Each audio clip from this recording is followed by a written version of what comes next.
Friends, ഇതാണ് exact hand pollination ചെയ്യേണ്ട വേ.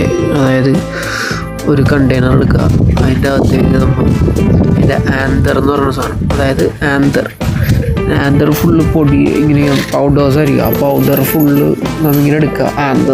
ആന്തേഴ്സിൽ നിന്നാണ് ആ പൗഡർ എടുക്കുന്നത്. ആ പൗഡർ എടുത്ത് നേരെ നമ്മൊരു കണ്ടെയ്നറിലേക്ക് ഷിഫ്റ്റ് ചെയ്യുക.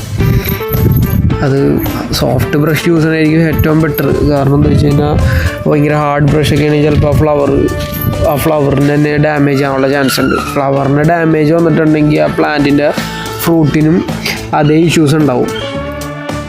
ഫ്ലവർ അധികം ഡാമേജ് ആകുന്നത്, അതായത് ആർട്ടിഫിഷ്യലി നമ്മൾ ഫ്ലവർ അധികം ഡാമേജ് ആക്കാൻ പാടില്ല. കാരണം ഇതൊരു ആർട്ടിഫിഷ്യലി ചെയ്യണ ഒരു പ്രോഗ്രാം ആയതുകൊണ്ട് അങ്ങനെ ചെയ്യാൻ പാടില്ല. സോ നമ്മൾ ചെയ്യേണ്ടതെന്ന് വെച്ച് കഴിഞ്ഞാൽ ആ ആന്തർ പയ്യെ എടുത്ത് ഒരു കണ്ടെയ്നറിലേക്ക് ഷിഫ്റ്റ് ചെയ്യുക. അതും സോഫ്റ്റ് ബ്രഷസ് യൂസ് ചെയ്ത് ഷിഫ്റ്റ് ചെയ്തതിന് ശേഷം പയ്യെ പ്ലാന്റിനെ കുറച്ചെണ്ണം റിലീസ് ചെയ്യുക. റിലീസ് ചെയ്തതിന് ശേഷം നേരെ ആ എടുത്ത ആന്തറിൻ്റെ പൗഡേഴ്സ് നമ്മൾ നേരെ അതിൻ്റെ സ്റ്റിഗ്മയുടെ ഉള്ളിലേക്ക് പയ്യെ ഇൻസേർട്ട് ചെയ്ത് കൊടുക്കുക.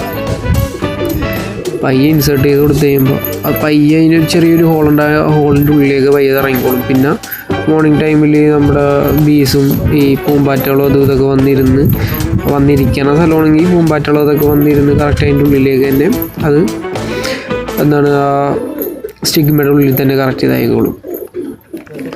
കറക്റ്റ് പ്രോസസ്സ് എക്സാക്റ്റ് ചെയ്യണ ആർട്ടിഫിഷ്യലായിട്ട് ചെയ്യണ പ്രോസസ്സ് ഇതാണ്.